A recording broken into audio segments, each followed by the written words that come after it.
Hi, I'm Brad Parker, and I'm going to be doing a reading from a book by Jack Kerouac, a French-Canadian-American writer who died in 1969. This Visions of Cody is what I would call his #1 masterpiece, written in 1951 and 52. Today is the 1st of June, 2017. And this park here, the Public Garden in Boston, is a place that Kerouac was familiar with. He came here in the 1940s, I know, with his bride-to-be, Edie Parker. I'm going to read from a section that's within the first 20 pages of the book, and it's when Kerouac was sitting in a cafeteria at night, November, and he's noticing especially reflections. And this is some of the best of this book, if I can do it. Well, the man reading the paper before the big green door is like an Arab in city clothing. Felt hat, bow tie, plaid pants, like Ali Khan. He has black hair bulging from the sides under his hat. He sits semi-facing cafeteria where us Egyptians wait under this damn 20-foot door that looks like it's going to open behind him, and a green monstrous 5-foot hand will come out, wrap around his chair and slide him in. The great door swinging back shut, no one noticing. And on each side of the great door is a green pillar. Inside, that man will be made naked and humiliated, but actually gladdened. He's shaking his head sadly at the paper. He's moving his foot up and down nervously as he reads. He's jutting up his lower lip, deep in reading, but the way he holds the paper, vertically folded and now bending it over like a little woman to follow the print, you can see his mind's really goofing, and he's waiting for something else. The big green door holds itself up like a lamb to sacrifice to the sun at sea dawn over him, and it has wings. An immense plate glass window in this white cafeteria on a cold November evening in New York faces the street, 6th Avenue. But with inside, neon tubular lights reflected in the window, and they in turn illuminating the Japanese garden walls, which are therefore also reflected and hang in the street with the tubular neons and with other things illuminated and reflected, such as that enormous 20-foot green door with its red and white exit sign reflected near the drapes to the left.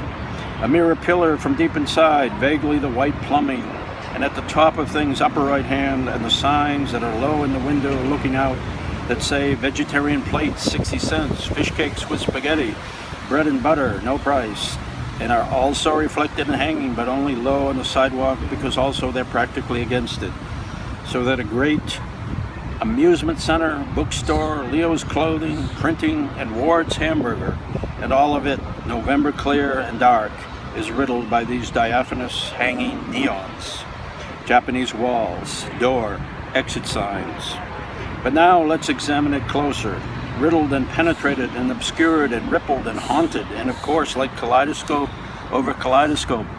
But above the glittering street are the darkened or brown-lit windows of 6th Avenue semi-flop houses and beat doll shops and black dust plumbing shops and Waldorf cafeteria employment office.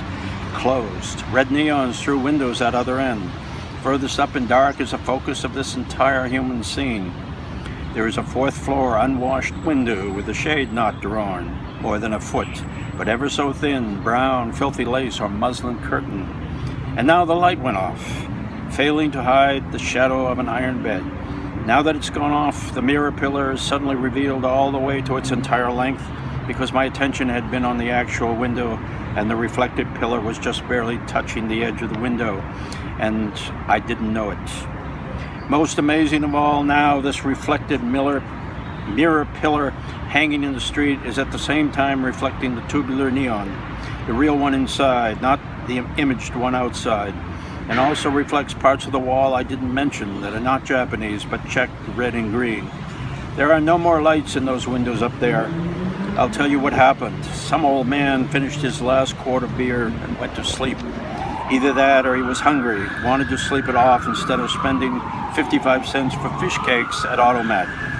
Or an old whore fell weeping on her bed of darkness, Or they saw me noticing the window 4 stories and across the street down the mad city night. Or now that light is off, they can see me better across all these confusions of reflected light.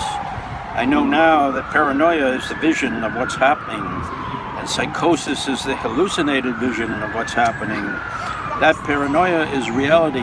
That paranoia is the content of things. That paranoia is never satisfied.